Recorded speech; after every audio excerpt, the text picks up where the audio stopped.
नमस्कार ji, myself doctor Mukesh Sharda, doctor Sharda Ayurveda की तरफ से। आज हम बात करने जा रहे हैं बेस्ट टिप्स के बारे में जो अस्थमा के केसेस में बहुत ज़्यादा हेल्पफुल रहते हैं। आप सबको पता है कि आजकल के टाइम में अस्थमा जैसी भयंकर बीमारी बहुत ज़्यादा तेज़ी से बढ़ रही है। पहले के समय की बात करें तो ये बीमारी सिर्फ बुज़ुर्ग लोगों में ही पाई जाती थी, जो 60 या 70 साल से ऊपर जिनकी आयु सीमा रहती थी।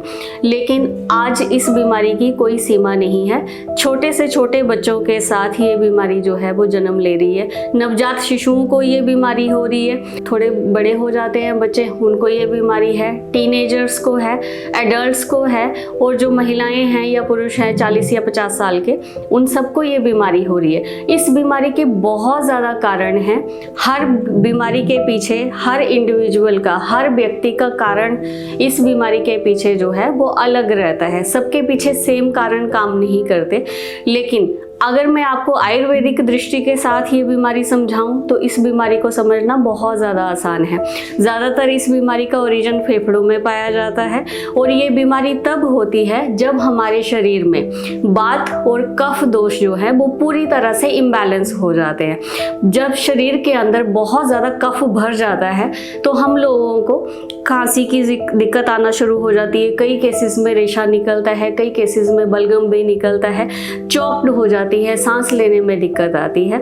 और अगर इसी बीमारी के साथ वात की अधिकता पाई जाए तो ऐसे केसेस में उन लोगों को कफ बहुत ज़्यादा नहीं आता, लेकिन उनका सांस रुक जाता है, उनको सडनली अस्थमा के अटैक्स आ जाते हैं, उनको सांस लेने के लिए या सांस छोड़ने के लिए बहुत ज़्यादा मेहनत करनी पड़ती है, और विद इन सेकेंड्स ऐसे लोग जो हैं वो पैनिक भी हो जाते हैं, और suddenly with in seconds asthma के अटैक्स भी आ जाते हैं।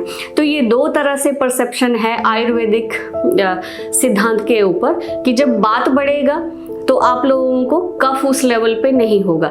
जब कफ बढ़ेगा तो रेशा, बलगम, खांसी, जुखाम, साइनस, ये सारे इसी चीज़ के ही एक रूप हैं। तो वो सारी चीज़ें जो हैं बाहर आना शुरू हो जाएंगी।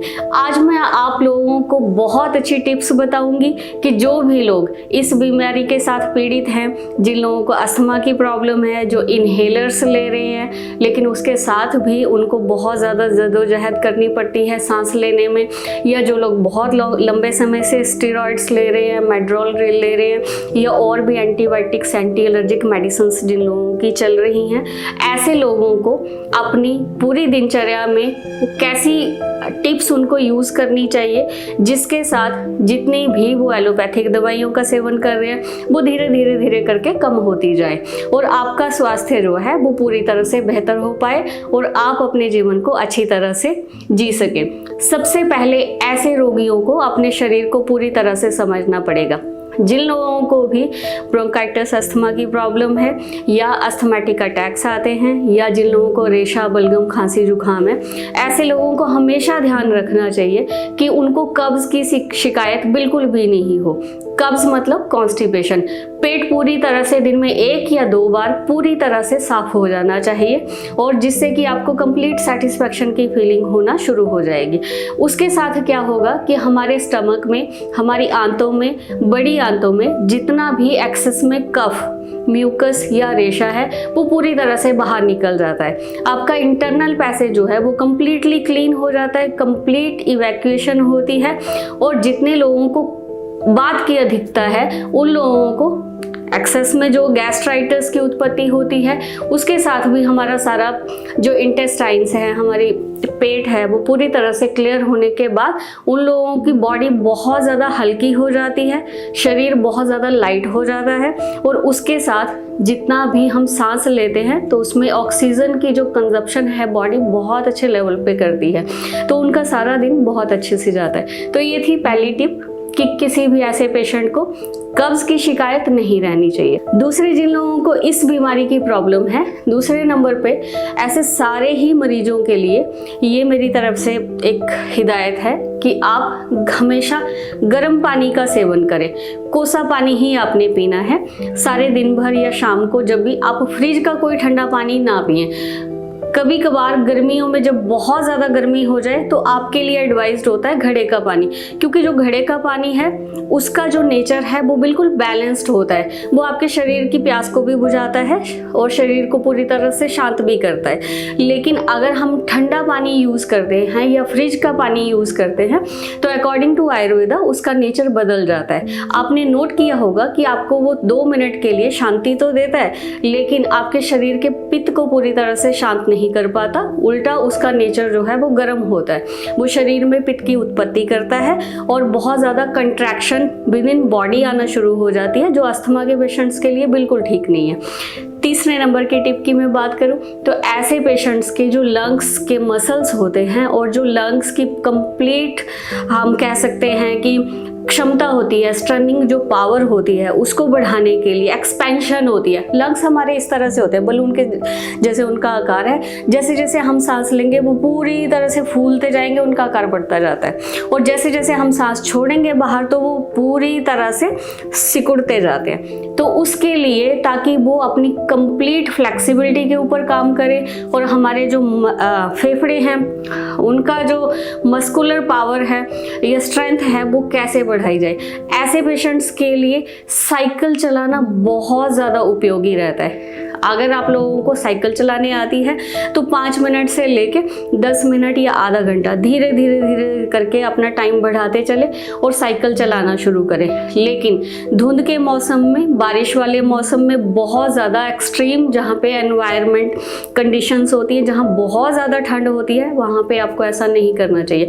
जब मौसम बिल्कुल अनुकूल रहता है, बोलने का मतलब कि आपके शरीर के अंदर का तापमान और शरीर के बाहर का तापमान, एक्सटर्नल टेम्परेचर जो है वो एक लेवल पे हो, तब आप ये ज़रूर एक्सरसाइज करें। इसको एज अ एक्सरसाइज करें और आप देखेंगे 1 महीना करने के बाद कि आपको ब्रीदिंग की सारी डिफ़िकल्टीज जो है वो धीरे धीरे इरेज होती जा रही हैं। इसके बाद नेक्स्ट टिप हमारी आ जाती है कि ऐसे लोगों को पूरी तरह से अपने लंग्स की, फेफड़ों की क्षमता को बढ़ाने के लिए बैलून फुलाने चाहिए। जो हम घरों में बच्चों को खेलने के लिए देते हैं वो वाले बैलून भी आप लेके आ सकते हैं। कोशिश कीजिए रोज़ आप 5-10 मिनट लगा के पूरी तरह से बैलून गुब्बारा फुलाएं। जब गुब्बारा फूल जाए तो उसको बांध के आप बच्चों को खेलने के लिए भी दे सकते हैं। आप नेक्स्ट बैलून फुलाएं, टाइम आप 5 से 10 मिनट का रखिए। उसके साथ आपके लंग्स की पूरी तरह से एक्सपेंशन होगी और आपके जो फेफड़े हैं, उनके जो मसल्स हैं वो पूरी तरह से स्ट्रेनिंग होना शुरू हो जाएंगे। इससे आपकी ब्रीदिंग में भी फर्क पड़ेगा।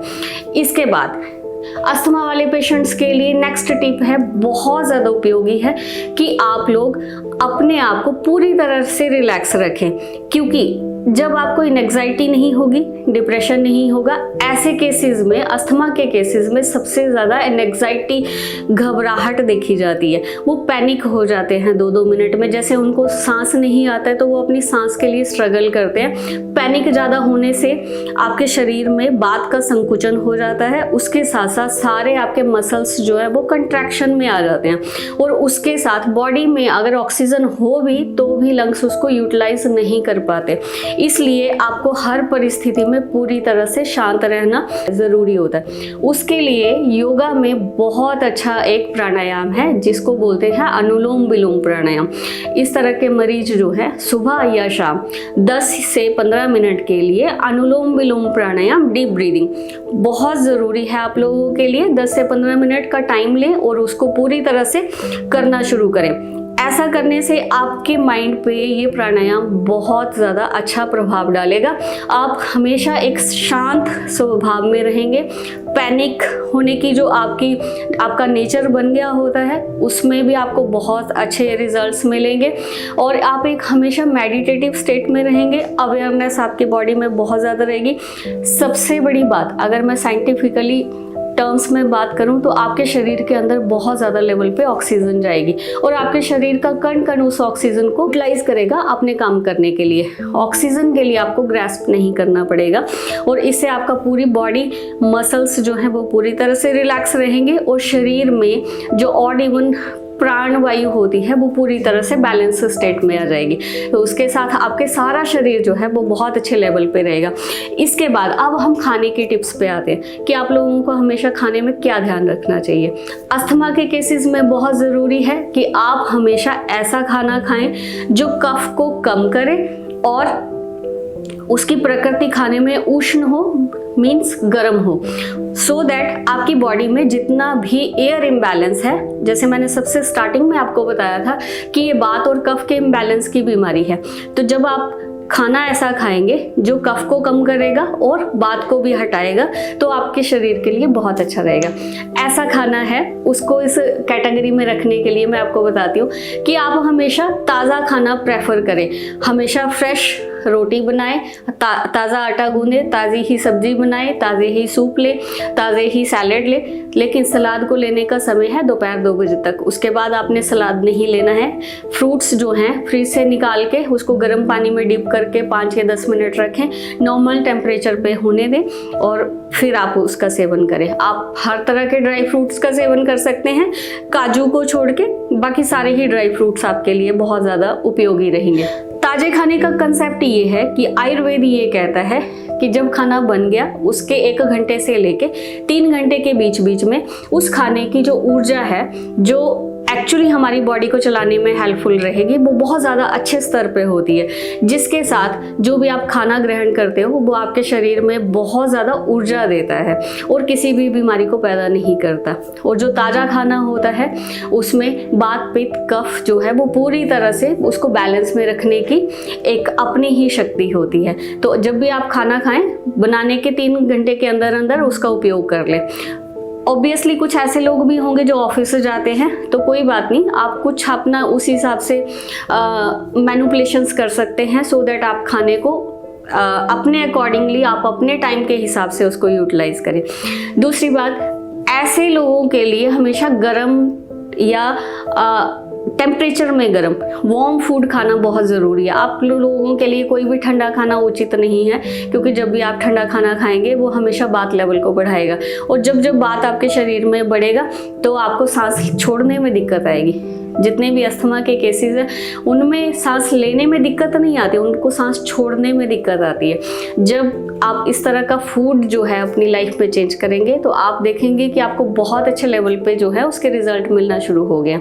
इसके साथ जब आप खाना खा ले तो नेक्स्ट टिप ये है कि आप छोटी छोटी जो हैं गोलियां बना के रखें। उसमें आपने आधी मात्रा में गुड़ लेना है और आधी मात्रा में आपने सौंठ, जिसको हम सूखी हुई अदरक का पाउडर, वो दोनों बराबर भागों में ले लें और उसको मिक्स करके उसकी छोटी छोटी गोलियां बना लें। जैसे चने के दाने होते हैं उस हिसाब से गोलियां बना के आप किसी डिब्बी में रख लें और जब भी आपने खाना खा लिया तो उसके बाद 2 गोलियां लेके मुंह में रख के उसको धीरे धीरे चूसते चले। जब आप ये दोनों चीज़ें करेंगे, क्योंकि गुड़ और जो सौंठ है उसका नेचर थोड़ा सा वार्म है और वो कफ और बात के लिए बहुत अच्छा रहता है। जो भी आपने खाना खाया है वो पूरी तरह से डाइजेस्ट हो जाएगा और आपका बात और कफ जो है वो पूरी तरह से बैलेंस्ड में रहेगा। आपका पेट भारी नहीं रहेगा और आपको सांस लेने में दिक्कत भी नहीं आएगी। इसके बाद नेक्स्ट टिप ये है कि इस तरह के जितने भी रोगी हैं वो सारे दिन में 2 बार भोजन करें और तीसरे टाइम जो है वो हल्का खाना लें, जैसे सूप ले सकते हैं या फ्रूट्स ले सकते हैं। इसके बाद ऐसे पेशेंट्स डेयरी प्रोडक्ट्स को अवॉइड करें। अगर आप कभी कभार लेना चाहते हैं तो सिर्फ गाय का हल्का दूध, लेकिन देसी गाय का दूध ही एडवाइज्ड होता है, दूसरा दूध नहीं। उसमें थोड़ा सा आप चाहें तो हल्का सा गुड़ डाल सकते हैं या इलायची डाल सकते हैं। इस तरह के अगर आप चेंजेस अपनी लाइफ में लेके आएंगे तो आपको बहुत ही अच्छे रिजल्ट्स जो है मिलना शुरू हो जाएंगे। इसके बाद अगर मैं और बात करूं, ऑलमोस्ट मेरे हिसाब से मैंने आपको हर एक चीज़ एक्सप्लेन कर ही दी है। खाने में क्या क्या चीज़ें आप लोगों को यूज़ करनी चाहिए और लाइफस्टाइल में ऐसी क्या चेंजेस आप लेके आ सकते हैं जिससे कि अस्थमा में बहुत ज़्यादा आपको अच्छे रिजल्ट्स मिलेंगे। अब सबसे बड़ी बात यह है कि छोटे नवजात शिशुओं को ये ज़्यादा प्रॉब्लम होती है, जिसमें वो खाना तो खाते नहीं है लेकिन फिर भी उन लोगों को इस तरह की दिक्कत है। तो ऐसे लोगों के लिए मेरा सुझाव ये है कि उनकी जो माताएं हैं वो अपने शिशुओं को अपनी फीड दें। अपनी फीड देने के साथ क्या होगा कि आपके बच्चों की इम्यूनिटी लेवल जो है वो बहुत अच्छे लेवल पे बढ़ेगी। उनको कोई भी बाहर का दूध या फिर जो पाउडर्स वगैरह आते हैं लैक्टेशन के लिए, वो कोई भी चीज़ या सेरेलैक ऐसी चीज़ों का उपयोग ना करें। उसका रीज़न ये है क्योंकि उसमें आर्टिफिशियल लेवल पे, बहुत बड़े लेवल पे शुगर जो है वो मिक्स होती है, वाइट शुगर जिसको हम कह देते हैं। और वाइट शुगर हमेशा इन्फ्लामेशन लाती है और ऐसे केसेस में फेफड़ों का जो भाग है, फेफड़ों में सूजन आ जाती है। कई बार सूजन करके भी ब्रीदिंग लेने में, छोड़ने में बहुत ज़्यादा डिफ़िकल्टी आती है और ब्रीदिंग के अटैक्स होते हैं। इसलिए आप वाइट शुगर को टोटली ही बंद करने के लिए आप अपने बच्चों को, माताएं अपना दूध पिलाएं तो उनकी इम्यूनिटी बहुत अच्छे लेवल पे ग्रो करेगी। दूसरी बात, बच्चों को हमेशा, छोटे छोटे बच्चों को कोसा पानी दें, वार्म वाटर दें। आपके लिए बहुत अच्छा रहेगा। अगर आप छोटे बच्चों को पानी देना चाहते हैं तो आप उसको पहले बॉईल करके रख लें, छोटी इलायची आप उसमें डाल सकते हैं, उसके साथ उनका डाइजेशन भी बहुत अच्छा रहेगा।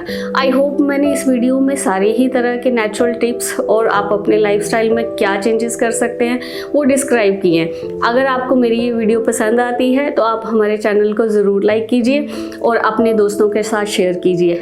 अगर आप हमसे किसी भी तरह के फीडबैक चाहते हैं या आप चाहते हैं कि मैं इस चैनल में आपके किसी भी क्वेश्चन या आंसर को इलैबोरेट करूं, कुछ आप जानना चाहते हैं, तो आप हमें कमेंट बॉक्स में ज़रूर लिखें। तब तक के लिए थैंक यू सो मच।